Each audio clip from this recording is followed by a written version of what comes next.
Salut la team, donc on démarre cette nouvelle vidéo avec une info très intéressante concernant Ramon Gino, car dans une récente interview, Ramon a expliqué qu'il aurait l'intention soit de switcher de catégorie ou uniquement de participer à quelques compétitions dans la catégorie Open, et vu justement son physique, que ça soit sur ses photos ou sur ses quelques vidéos où Ramon justement s'entraîne avec des règles. On ne peut pas dire que Ramon n'a pas les capacités pour concourir en Open, donc Ramon n'a donné aucune information précise sur la date de ce switch de catégorie comme l'ancien champion de la catégorie Chris Bumstead.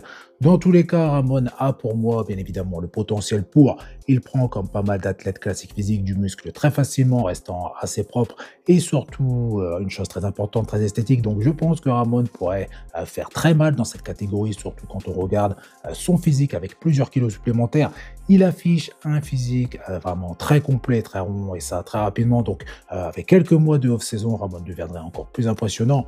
Et je pense que justement, d'un point de vue sportif, ça pourrait justement être un bon choix, car en classique, Ramon a depuis quelques compétitions de réelle difficulté à être déchiqueté, mais également rond, par rapport à la limite de poids maximum autorisée dans cette catégorie, dans classique physique. Mais il va encore tenter au moins une fois de remporter le titre de Monsieur Olympia classique avant de prendre soit une décision définitive ou juste justement de tenter l'aventure dans la catégorie Open. On enchaîne avec une autre info, mais cette fois-ci ça concerne Regan Grimes, qui ne participera pas au New York Pro par rapport à une blessure à l'épaule, mais également vu l'avancée de sa préparation, qui n'est pas des meilleures d'un point de vue condition. Donc on l'a constaté plusieurs fois à travers certaines de mes vidéos, et cette blessure pourrait expliquer pourquoi Regan n'a pas vraiment évolué pendant cette longue période sans compétition, car généralement tous les athlètes qui ont stoppé la compétition pendant un moment pour essayer d'améliorer leur physique et revenir meilleur, comme par exemple Raphaël Brandao ou même Martin Fiedwater, mais uniquement sur plusieurs mois, ont radicalement justement amélioré leur physique, mais pas Regan. Donc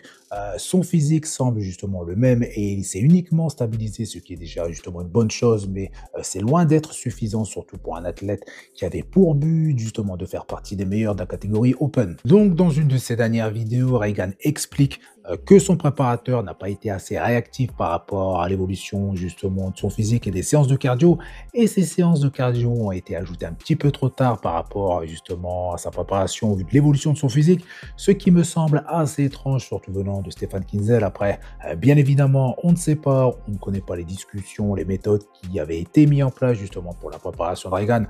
Dans tous les cas, la saison est loin d'être terminée, il reste encore pas mal de compétitions, aussi bien aux États-Unis mais également en Europe. Donc Regan aura encore pas mal justement d'occasions de monter sur scène pour essayer de décrocher cette fameuse qualification pour Monsieur Olympia 2025. On ne va pas se mentir, Regan a beaucoup plus de chances de remporter un Pro Show sur les prochaines compétitions par rapport, et vu le niveau du Pittsburgh Pro mais également du New York Pro. Donc, je sais quelle apparence je veux avoir et quelle attitude je veux adopter. Donc, je veux dire, on ne montera pas tant que je ne serai pas à 100%. Donc, je sais que par le passé, où il y a des mois et des mois, j'avais dit, tu sais, qu'on avait les yeux rivés sur Pittsburgh. On a les yeux rivés sur le calendrier new-yorkais. On verra bien. On y va semaine après semaine. Pittsburgh, c'est définitivement pas possible. On ne va pas y aller. Le truc, c'est que ce serait un tort pour moi et pour tout le monde d'y aller sans être à 100%. Et je travaille avec un nouvel entraîneur, Stéphane Bossetlo, un entraîneur formidable. Mais il apprend à connaître mon corps et je pense qu'on a attendu un peu trop longtemps pour réduire les glucides et ajouter du cardio. C'est nouveau. C'est notre première préparation, donc personne ne sait vraiment à quelle vitesse la graisse va disparaître. Update de Mike Summerfield, toujours en période off, mais toujours aussi impressionnant d'un point de vue ligne, mais également volume, et tout comme Ramon, je pense que Mike Summerfield n'aurait aucune difficulté à participer à des compétitions Open, surtout justement vu son physique avec plusieurs kilos supplémentaires. Malheureusement, le fait d'être tombé malade lors du FIBO et que Mike ait perdu quelques kilos par rapport à ça, eh bien il ne participera pas au Pittsburgh Pro face à Terence Rothfield. Donc c'était un duel qui était vraiment très attendu, et il va falloir attendre Monsieur Olympia pour voir justement ces deux athlètes côte à côte. Mais Mike sera un athlète vraiment très dur à battre, et il me fait penser un petit peu à Kevin Person. Je dis ça par rapport justement à son physique un peu particulier, plutôt grâce à sa structure unique qui les différencie clairement des autres athlètes dans leur catégorie respective. Et même si Terence est mon athlète favori en classique, je pense que Mike est clairement le grand favori pour remporter le titre de Monsieur Olympia. Et justement, on enchaîne avec un update de Terence Ruffin qui sur cette vidéo est à 2 semaines du Peace Board Pro. Et sur ces images, si on les compare à celles qu'on vient justement de voir de Mike, Terence est beaucoup moins volumineux, même si Mike n'est actuellement pas en préparation. Donc Terence affiche ici une condition vraiment impressionnante, extrêmement poussée. Et je pense même que c'est l'une des meilleures conditions que l'on a pu voir dans la catégorie classe et physique, mais à voir sur scène dans quelques jours, en sachant que cette vidéo date de 15 jours et que ce temps est largement suffisant pour Terence pour remplir justement son physique et être au top de sa forme pour le Peace Board Pro, même si ses adversaires sont également en grande forme. Donc, en 15 jours de temps, Terence a largement le temps, comme je viens de vous dire, de remplir davantage son physique par rapport à cette vidéo, tout en conservant sa condition. Ici, on passe justement au Brésilien, donc Carlos, l'un de ses principaux adversaires, qui affiche une qualité et une dureté musculaire incroyable à 4 jours de la compétition.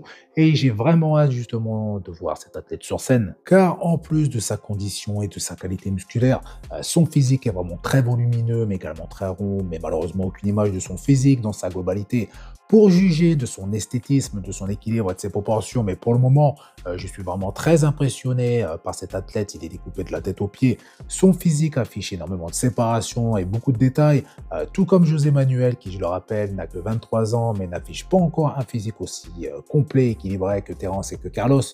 Bien sûr, c'est à cause de la partie inférieure de son physique, mais il est comme à son habitude, dans une condition tout aussi impressionnante, surtout au niveau de sa chaîne postérieure, qui impressionne à chaque fois que José monte sur scène, mais dans tous les cas, son physique ne pourra pas être meilleur qu'un Monsieur Olympia, car je rappelle que José a déjà atteint sa limite de poids avec une condition extrêmement poussée, et pour moi, José ne sera pas en mesure de battre Terence Ruffin au Peace Board Pro, donc au mieux, il pourrait terminer à la 2e place, mais à voir ce que nous réserve justement Carlos, l'athlète brésilien, qui pourrait être justement la surprise de cette compétition. On enchaîne avec les listes officielles des participants pour le Peace Board Pro, en commençant par la catégorie Open. Donc, comme vous le voyez, aucune surprise, les gros noms annoncés sont bien présents. Vous avez William Bonac, Martin Tiswater, Michael Krizo, Derek Lunsford, Good Vito et bien évidemment Nick Walker, avec pour moi un top 3 qui sera composé de Martin Tiswater, Derek et Nick Walker à coup sûr, car je ne vois justement aucun autre athlète intégrer ce top 3 dans cette liste. Ensuite, on continue avec la catégorie classique physique et 3 gros noms ressortent justement de cette liste. Donc,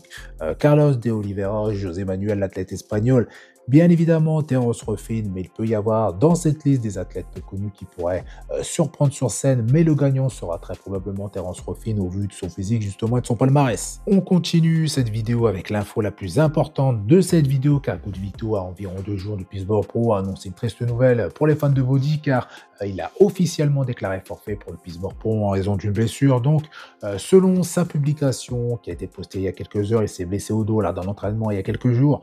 Tout d'abord, il a pensé que ce n'était pas grave. Bien évidemment, il a continué à se préparer pour la compétition tout en essayant d'atténuer les symptômes.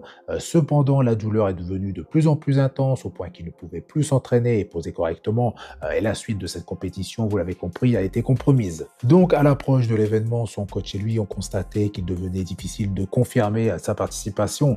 Ils ont finalement décidé de renoncer au Peace Board Pro et Good Vito a déclaré qu'il allait maintenant se concentrer sur sa récupération, puis redoubler d'efforts pour se préparer pour Monsieur Olympia. Donc, espérons que cette blessure au dos ne soit pas trop grave et qu'elle ne compromette pas sa participation à Monsieur Olympia. Et on finit avec Eddie Hall qui, d'après ses images, a eu quelques petits soucis par rapport à des fans qui se sont arrêtés devant son domicile pendant un petit moment. Donc logiquement, Eddie est sorti pour demander ce qu'il voulait, car sa femme était sortie avant lui pour leur demander de partir, mais sans succès. Donc Eddie s'est un peu emporté au vu de ces images, mais aucune personne dans cette vidéo n'a été violente, mais ils ne sont pas privés justement pour poster la vidéo sur les réseaux, donc peut-être des personnes en recherche de buzz ou tout simplement des fans.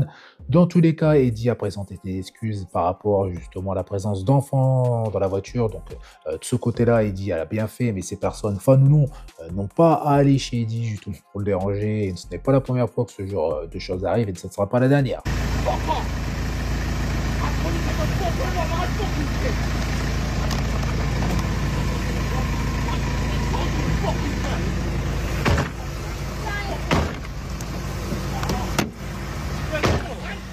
No? Get out! Get out now! I'll fucking rip you down! I'll twist your fucking head off! All of you get out! I'll fucking rip your head off!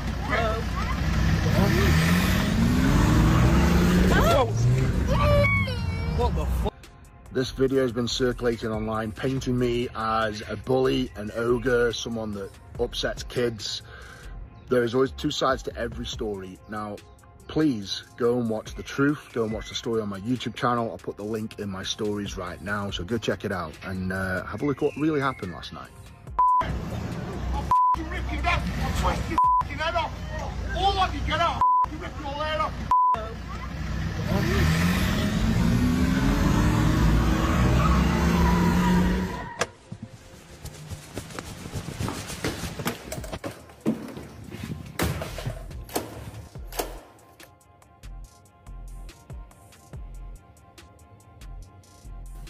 Little update to this video that's been circulating. So the police came round to me last night and interviewed me.